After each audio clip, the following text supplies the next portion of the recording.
Our story is The Invisible Boy. It's written by Trudy Ludwig, and Patrice Barton is the illustrator. And we start with our invisible boy.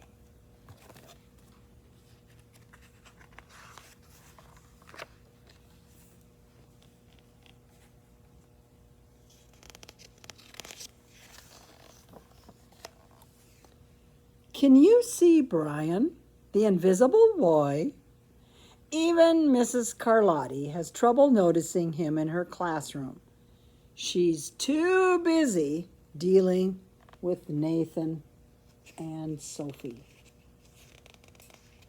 They're demanding a little bit more of her time. Nathan has problems with what Mrs. Carlotti calls volume control. He uses his outside voice inside too much. Sophie whines and complains when she doesn't get her own way. Nathan and Sophie take up a lot of space. Brian doesn't. When the bell rings for recess, Micah and JT take turns choosing kids for their kickball teams. The best players get picked first, then the best friends of the best players, then the friends of the best friends. Only Brian is left, still waiting and hoping. Have you ever been that last kid? It's kind of sad and hard to deal with. JT glances in Brian's direction and just as quickly looks away. Oh, we've got enough players for each team, he tells the others. Let's play ball. There, all those kids are playing, having a good time. And Brian walks away. In the cafeteria, Madison and her friends talk about her birthday party. The rope swing over the pool was awesome, says JT. Yeah, so was the water slide, adds Fiona. That was the best pool party ever. I'm so glad you guys had fun, says Madison. Everybody did except Brian. He wasn't invited. At choosing time, while the other kids play board games and read, Brian sits at his table doing what he loves to do best. He draws fire-breathing dragons scaling tall buildings. Thank you for toasting my marshmallows.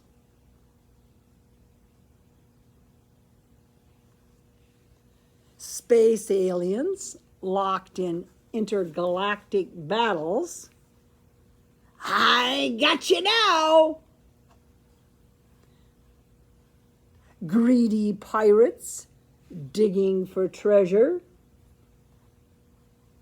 Crackers? Rawr! Yay! And superheroes with the power to make friends wherever they go. Hi, friend. Have a cookie. Hi.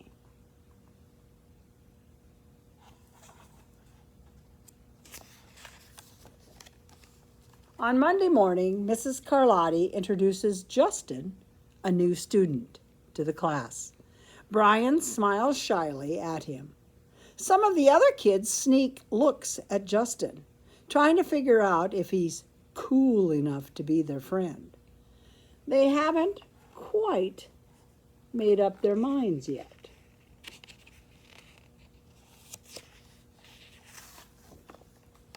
At lunch, Madison and JT watch Justin eat with chopsticks. What's that? Asks Madison as she points at Justin's food. It's bulgog.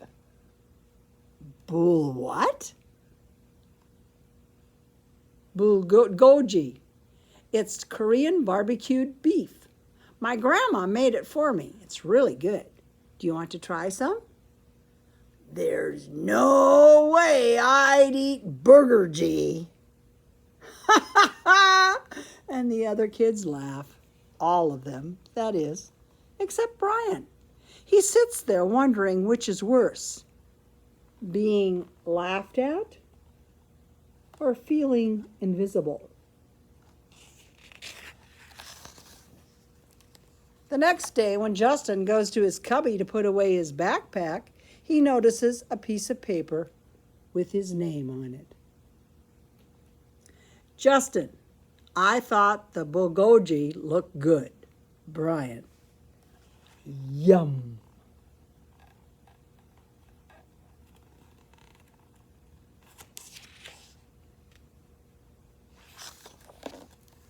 At morning recess, Brian finds a piece of chalk on the ground and starts drawing away. You're Brian, right? Yeah. Thanks for the note. Hey, Justin, Emilio calls out from the tetherball court. You're up next. Sorry, I gotta go, says Justin. By the way, that's a really cool drawing, he adds, before taking off.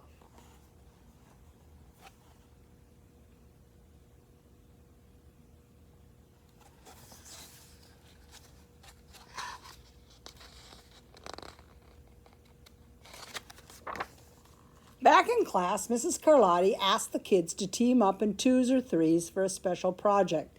The kids scurry around the room to pair off. Brian heads toward Justin. I'm already with Justin, says Emilio. Find someone else. Brian looks at the floor, wishing he could draw a hole right there to swallow him up. Mrs. Carlotti said we can have up to 3 people in our group. We're only 2. Come on, Emilio, let him work with us. Okay, I guess.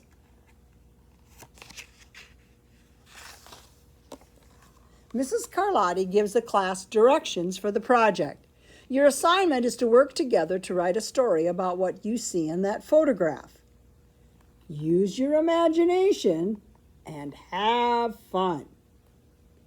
Whoa, cool, says Emilio. What kind of people do you think would live in houses like that? I don't know, but I bet Brian could draw them to go with our story, says Justin. Brian smiles as he takes out his lucky pen.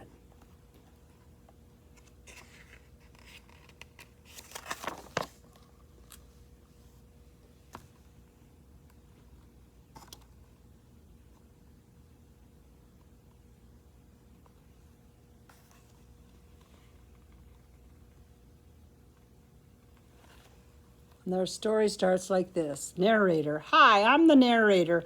And if you're wondering why a pirate got the part of a narrator, I'll tell you. It's all in the agent. Well, now, on with the tale. The crooked story we made up on the spot, is what it says on the blackboard behind them.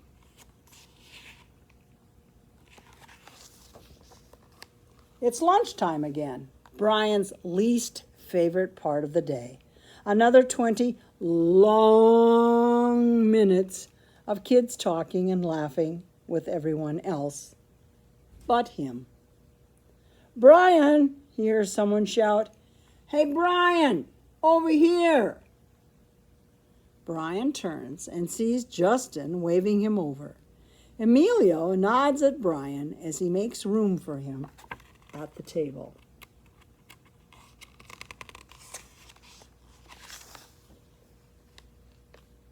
Maybe, just maybe, Brian's not so invisible after all.